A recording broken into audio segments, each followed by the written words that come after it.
All right. Ought or not?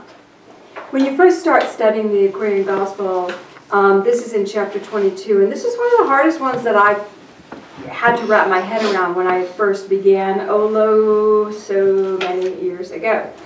So I want to start with it, and then we'll explore, and you'll see the relevance, I hope. Chapter 22, Jesus is a kid. He is like 12 years old, and he's just left his family for the first time. So we're going to start chapter 22, and we're going to start with verse 9. Oh, so his Jewish master had asked him what truth is, and he said truth is the only thing that changes not. And Jesus is saying, in a world there are two things. One is truth and the other is falsehood. Truth is that which is, and falsehood is that which seems to be. Truth is ought, has no cause, and yet it is the cause of everything. Causal thought, truth. Truth is ought, original. God, ought. Truth is ought. Falsehood is not, and yet it is the manifest of ought. So, ought manifests not. You getting it? We'll go on. Whatever has been made will be unmade, and that which begins must end. All things that can be seen by human eyes are manifests of ought. They were created by spirit, but they are not. They will not stay forever. They will pass away. Things that we see are but reflections, just appearing, they vibrate, and then they will disappear.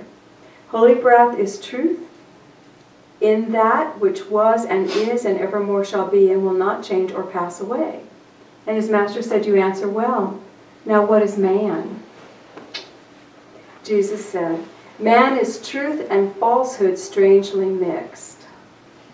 There we have it. There we are. Truth and falsehood strangely mixed. Man is breath made flesh from God, so truth and falsehood are co-joined in him, and then they strive. And naught goes down, and man as truth abides. So we will fight within ourselves. That which is not will go away, and that which is will continue. All right, take a breath. See how I got that? I got that. Everybody got that? Okay. It's a very, so we're going to talk about ought and not. And I think it's really cool to use that as our beginning reference point. Because Jesus is saying, we are spirit, yet everything we're creating is a reflection of us. So it is not spirit. We are eternal, it is not eternal. Y'all with me? Okay. So last week, if anybody was here last week, anybody here last week? Yeah. Okay, so you guys saw me get emotional about when I felt that Spirit had acknowledged that I might have and did in fact achieve my goal, my accomplishment by holding the space for InterQuest all those years, for everybody to come in and out. Do you all remember? And I was like, I think I did my accomplishment. And I was really emotional about it. But was I seeing ought in that moment? No, I was seeing not in that moment. Even though it was my job to do, I was making that job more important than me, even in that moment when I was getting emotional. Poor Cindy. But do you see that? And yet we do it all the time. Yet I was feeling like, thank you, God. I feel accepted. I feel loved. I feel like I've done my job. God, I love you so much. I was feeling this oneness with God. But actually in the moment, I was making my accomplishment more important than me. Interesting, isn't it? Am I the only one? And I do everything publicly for all of you to see. All right. So, I am eternal ought. What was accomplished helped others in finding their oughtness. It did help others find their spirit with God. It helped others find the truth of them. But what we did was create a space to allow it, but that space passes away. And I spoke of the 10 years that we rented in Roswell. And now if you go to that space in Roswell, it is gone. It has passed away. I mean, the building's there. There's chickens living in the middle of it. No kidding, no kidding. Chickens are living in the middle of it. The walls have been taken down. The bathrooms have been taken down. It's kind of like a rec area for the neighborhood, I guess. So it is completely gone. All the energy that was placed in there that created this beautiful space. So things in our world will pass away. Say, I'm first layer got. Got your first layer? Yeah. All right. What if, when we were growing up, we heard this? You, my child, this is from your mom and dad and your teachers.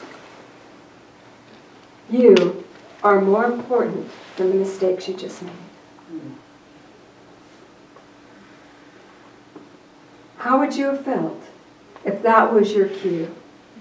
You are more important than what you just created. You are more important than what you just did. What a beautiful thing that would have allowed our souls to experience. So, one more thing. Why don't we live there? Why don't we live there? Because of this. I'm back in the Aquarian. I'm at chapter 109.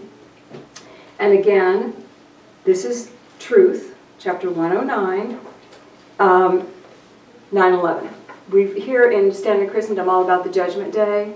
Judgment Day is every day, actually, by the way. Judgment Day is when your karma returns to you. Judgment Day is when you reap what you're sowing. Every day is Judgment Day. So, but this says, in the Judgment Day, when all the books are opened up, everyone knows there's a book, Akashic Records, where everything we say and do is all written down, it's all recorded. When the books are opened up, these men and every other man will be judged not by what they have said or done, but by the ways in which they use the thoughts of God and how the ethers of eternal love were made to serve. For men may make these ethers serve the carnal self or serve the holy self within. So we will be held accountable for how we have invested our energy into creations in the world. Not by what we've said or done, but how we've invested our energy in the world. And if we know that to be true, then it's really hard for us to really embody, well, you're more important than the mistake you just made. Do you see the contradiction going on here? So we need to start understanding how to marry the two so we can come to the space that we need to come to. All right. We are responsible for our creations, what we have invested our energy into. You realize that you invest your energy. Every one of you has invested your energy in InnerQuest Church this moment while you're watching and being a part of it. You'll go and invest your energy in other things in your world. What you maintain energy investment in sustains in your world. When you pull your energy back, it disappears. So, when we invest our energy, it becomes an odd mix of ought and not. We see self, our self, going in as the perfect, the divinity. What we're creating is temporary, so it is a reflection of self. We see self, and if we see self too much in what we've created, then the thing becomes more important than us. Understand? We can literally make a company that we work for more important than us. Have you ever done that? Yeah. Okay. We can make a marriage more important than us. Have you done that? Oh, no, I get no yeses on that. They're not speaking truth. We can make marriages more important than us. We can make anything that we want to put our energy into more important than us. So I want to start small. Weave it, God. We're going to start small. So Spirit asked me to start with this story. You guys know there are two things I'm really not good at. One I talk about frequently, and that's cooking. The second is art. And I speak infrequently, but I'm not an art person, an artist. Kindergarten, failed the art class. But Spirit was reminding me of, I have two little pieces of paper where I drew a picture when I was in grade school, probably 4th grade. You get a magazine and you just don't trace it, but you draw what you see. And then I drew a comic strip. And I thought they were really good. That was acceptable. I deemed myself proficient at art. And I have, for all of these years, although many years, kept those two little pictures. And Spirit said to me, Cindy, I want you to realize you have invested your energy of creative artistic talents in those two little pictures, and you've kept them in a box for a long time. Why? Because I couldn't hold it myself, because I didn't want to bring it in myself, or because that's just where they needed to stay. And they said, one day you're going to go and you're going to find them in a box and you're going to throw them away. What else have you kept from school? What else have I kept from school? Nothing from my school years as a child. Nothing. But I kept those because they hold some energy of my creative, artistic abilities.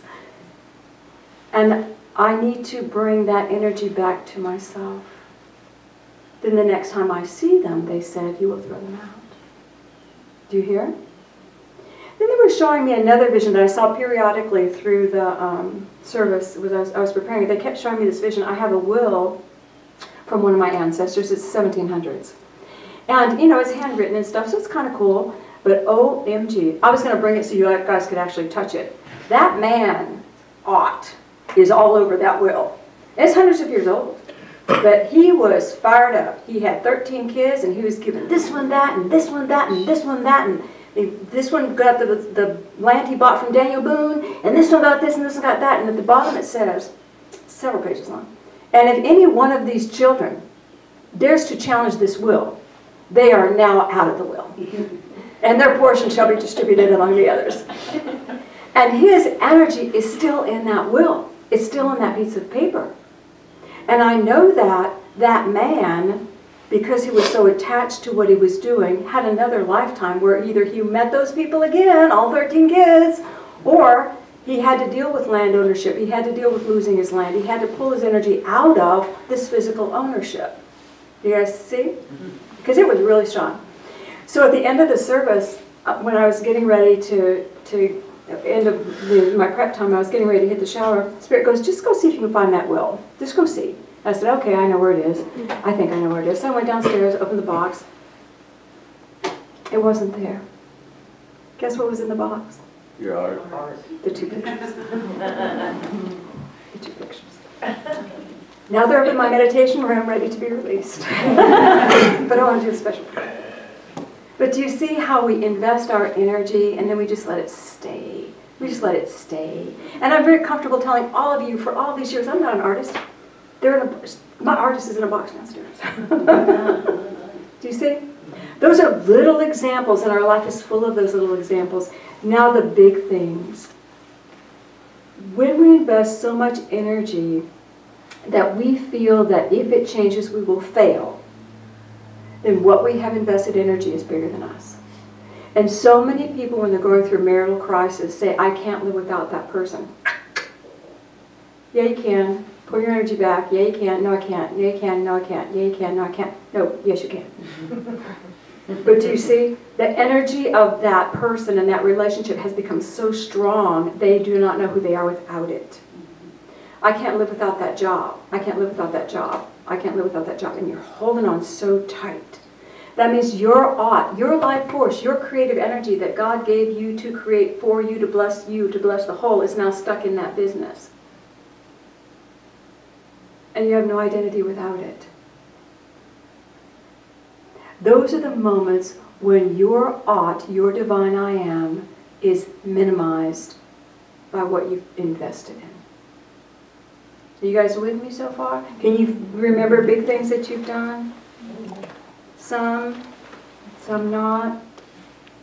When anything becomes more important than you, even your dreams and ideals, anything that you hold for yourself that you're feeding that is more important than you are more important than any mistake you're going to make. You are more important than any experience you're going to have. You are the one having it. Our energy has to be reclaimed. Our energy is eternal. It is eternal, and it maintains what it's invested in. It maintains what it's invested in. Do you see that? Our energy is eternal. When too much of us is invested, we do not have self. So, got the layer? All right, now how do we fix that? We pull our energy back. When we can stand, because we're working, remember, we're following our intuition, we're honoring that we have a core of love that is a vibrating love through everything. Remember last week? And then the week before, we're standing in the universal Christ. Remember that? Now, we have to pull ourselves out of the creations, so our energy can let things go. Don't freak out yet. There's a second step to this, so don't freak out yet. Don't freak out yet. Here we go. From everything that is bigger than us, the marriage, the whatever, if we can just recognize I've invested more of my identity into that, let me pull it back. I'm going to call it back to myself. That's all we have to do. I'm calling back the energy to myself. I'm bringing it back in. See? Now, when you do that, the creation will rock. It may rock a little bit. Does that mean it's going to disappear? No.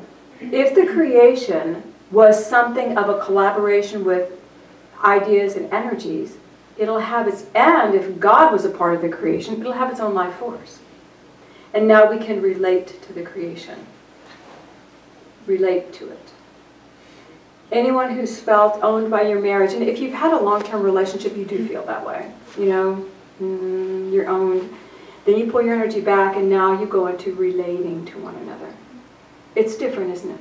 It allows both of the partners to grow. Allows you to shift and them to shift. And everything moves in a different space because I am not identified by my partner. In the olden days, a little Patrick side story, he's downstairs so he won't hear this. But in the olden days, he had a rough edge sometimes. And people would come to me and they would say, I mean, 30 years, we're talking olden days. They would come to me and they'd say, Cindy, I just cannot deal with Patrick. And I'd go to Patrick, now Patrick, you need to change because you're a little too harsh. And you need to go apologize to so-and-so, blah, blah, blah. And he'd go like, at me, not them. Got it? Yeah. Then, at some point, I went, A, he's not a reflection of me. B, he's his own spirit. See, why am I even caring? Why am I getting involved? I pulled my energy out of all of the relationships. And the next person came to me and said, Patrick, was it nice to me? And I said, great, you need to go talk to Patrick. And they said, I don't want to. I said, well, that's on you then. You and he have an issue. There's something within you that doesn't resonate with something within him, so you guys need to work it out. And that became my little mantra. Because I don't want to get mad at Patrick because somebody else didn't understand him. I don't want to get mad because he was a little sharp one day. I'm never sharp. We all get that way when we're busy. We all get that way. It helped me. It helped Patrick. And now he's soft. You know, he's soft over the years. He's been through so many things. Some people are still laughing. Well, he's a lot softer. But, and he really is. But anyway, do you see the difference? Do you see? Pulling energy back. That was a minor little thing. But when we pull it back, then a funny thing happens. The creation that had me now serves me. I'd have to leave that job. I have to say, job, you are not me. I'm pulling my energy back. Now, I can relate to that creation. Now, you serve me, creation, and I'll stay here for as long as I need to. I'll do this as long as I need to. I'm pulling my creative life force back to me so I can be free to make new choices, new decisions, new movement, new everything without being bound with my energy outside of self. Got it? All right. How can I see the love in me as core when I have so much energy outside of me? Does anybody go into meditation and all you see are all the people that you're worried about or all the things that you need to do, and it just keeps, it takes probably a good half an hour before you even clear. You create balloons, all these balloons, take these thoughts, yeah, multicolored balloons flying in the air and you're still not clear. Pull your energy back. I now recall the energy that I've placed in these things outside myself because they are temporary. Even my relationship with people, temporary. I pull the energy back to me, and it's me and you, God. Do you see the difference? We're pulling it back, and it's me and you. All right. I want to stand in the universal Christ. I want to check my guidance and see my core as love.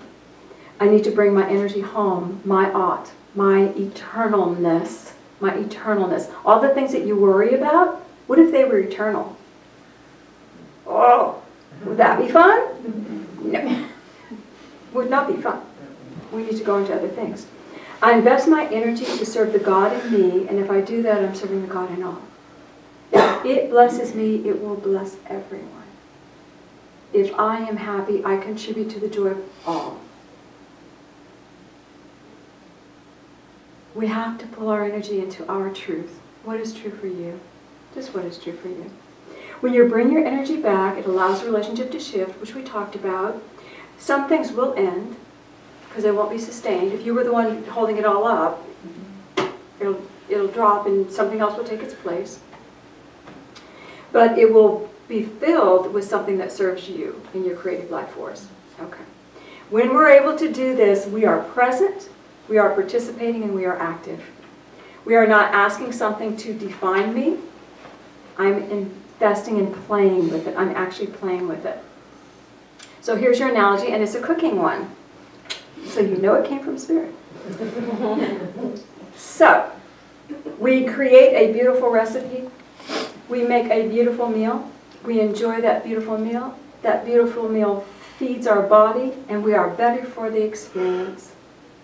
Now, that experience does not bind you to it.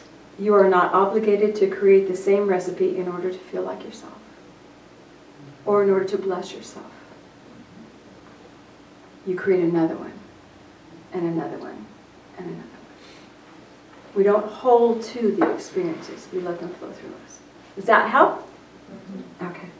You are odd. You are more important than any mistake you have made. You are more important than any experience that you've had. But how does ought live? When we really know who we are, we flow freely. We serve God, matter serves us. We love, the world loves us. We share our light with the world shares their light with us. I invest freely, and it supports and blesses my light in the world. But I am more important than my creations. I am more important than my creations. Right, got it? We need to be here now and create a world that we love while we're here. And that blesses the world. That blesses everything. So are you guys ready to go within and let some stuff go? Actually, pull some stuff back, I should say. All right, so let's put our feet on the floor.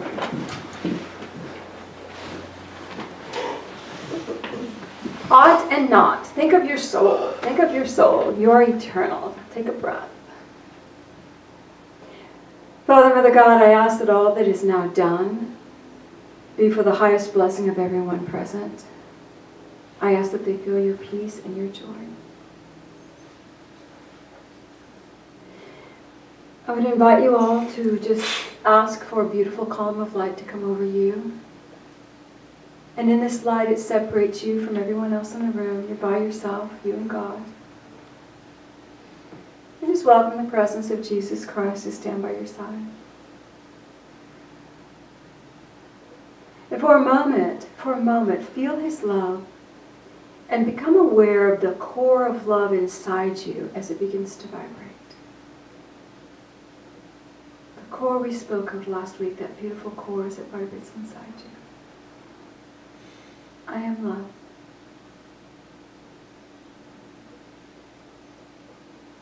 And as you let your vision now go in front of you, find yourself in a beautiful garden.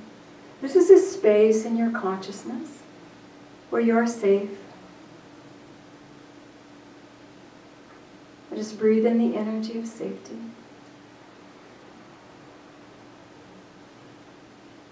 And we're going to call forth a situation, a thing, where you have invested so much energy, it is more important than your spirit.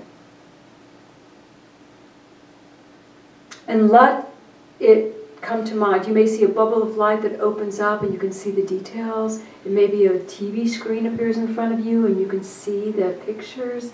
It may be just thoughts and feelings, whatever comes to you. But recognize the issue that Spirit is bringing to you now, a space where you have felt your energy investment is more important than who you are.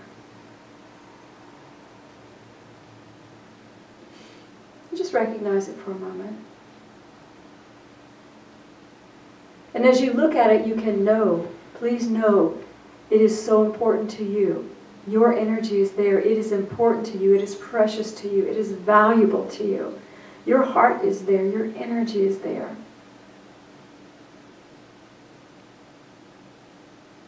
Spirit brought it to your mind. I want you just to gently ask. I ask to pull back some of the energy. Maybe half. Let's pull back half and see how you feel. I now call forth half of the creative life force that is in this situation. I remove it from this. And I bring this energy back to myself. And you should feel, sense, or see energy coming back to you. You can take it in your heart. You can make a pile on the ground and make a bubble of light, whatever you want to do with it. You don't have to take it in yet. And I want you to look and just look at the energy of the situation. Has it changed? For some, not enough. For some, yes. If you're willing, let's try pulling it all back now. I lovingly and gently call forth and recall all of my invested energy from this. I pull it back now so that I may clearly see what is left. Pull it back. And again, let the energy take whatever form it needs in a ball of light in front of you, on the ground, in your heart. And now look at the situation.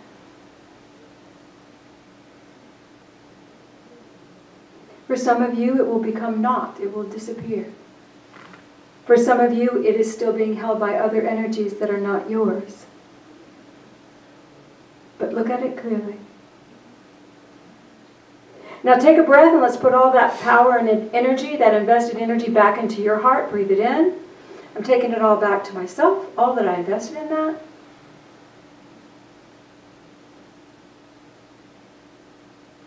Feel the empowerment. And as you look at the situation, you now choose a new path, a new relationship with the issue, the situation, the thing, a new situation. And if you have no answers in the moment, that is absolutely fine. Just, we're going to give it to God. Whatever you see now or sense is perfect for you. And God, we ask now that this situation that has come up for us all be healed in a way that it will serve us in the future by interacting with it or by letting it go completely. We now ask for divine intervention, that a new relationship serves us. And we release the relationship to you, God. Whatever it is, whatever the situation is, we release it to you. And just feel it leaving this space that you stand in. And become aware of the energy now inside you.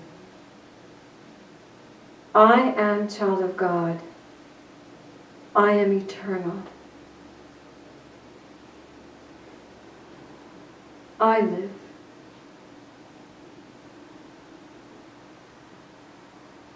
And just feel your love for God, our Father, our Mother. Feel your love for life.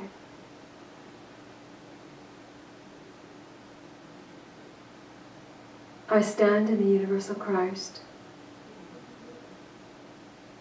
And let your focus now go back to the heart and see that love vibrating within you once again. I am love at the core. Just feel it vibrating. I am love at the core. Let it go out into our world, into our bodies.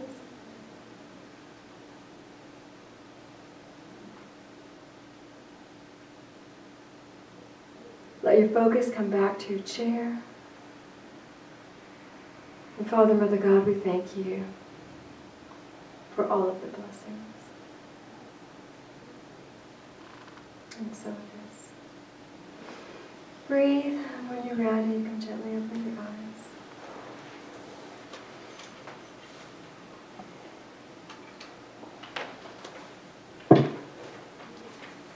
No matter what your experience was in this moment, you now have a skill. Anytime something starts diminishing your sense of self, you can go into that garden and pull your invested energy out of it. We are not judging what we invested. We are not calling it bad. We just are knowing that too much of us is there. Too much of us is there.